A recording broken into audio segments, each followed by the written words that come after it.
ಒಂದ್ಸಲ ಲಾಗಿನ್ ಮಾಡಬೇಕಾ ಐಡಿ ನಂಬರ್ಗೆ ಸಿಸ್ಟಮ್ಗೆ ಸರ್ಗೆ ಮತ್ತು ಆಮೇಲೆ ಏನಾಯಿತು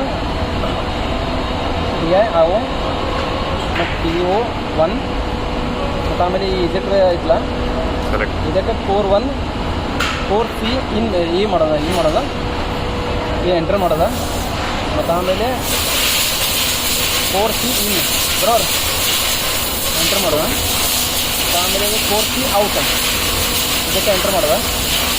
4C ಔಟ್ ಓಕೆ ಇವೆಲ್ಲ ಕ್ಲೀನ್ ಮಾಡೀನಿ ಮತ್ತು ಆಮೇಲೆ ಅಪ್ಲೈ ಮಾಡಬೇಕಾ ಅಪ್ಲೈ ಮಾಡೀನಿ ಮತ್ತು ಆಮೇಲೆ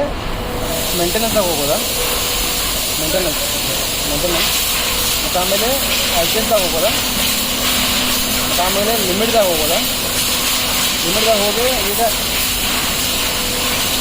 ನಾರ್ಮಲಿ 1 ನಂಬರ್ ಇರ್ತೈತಿ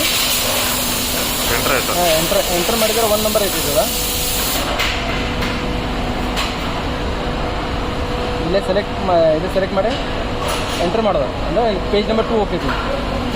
ಆಮೇಲೆ ಕೋರ್ಸ್ ಚಾಲೂ ಆಗೈತಿ ಅದಕ್ಕೆ ಪ್ರೆಷರ್ ಲಿಮಿಟ್ ಕೊಡಬೇಕು 155 ಎಂಟರ್ ಇಲ್ಲಿ 100 ಎಂಟರ್ ಇದ್ದಟ್ರೆ ಈಗ ಬ್ಯಾಡ್ ಐತಿ ಅದಕ್ಕೆ ಪ್ರೆಷರ್ ಸೆಟ್ ಮಾಡಕ್ಕೆ ಬರ್ಬಾರ್ದು ಇನ್ನೂ ಮಾಡಬಾರ್ದು ಅದಕ್ಕೆ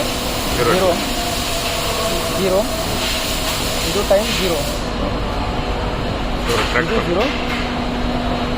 ಇದು 0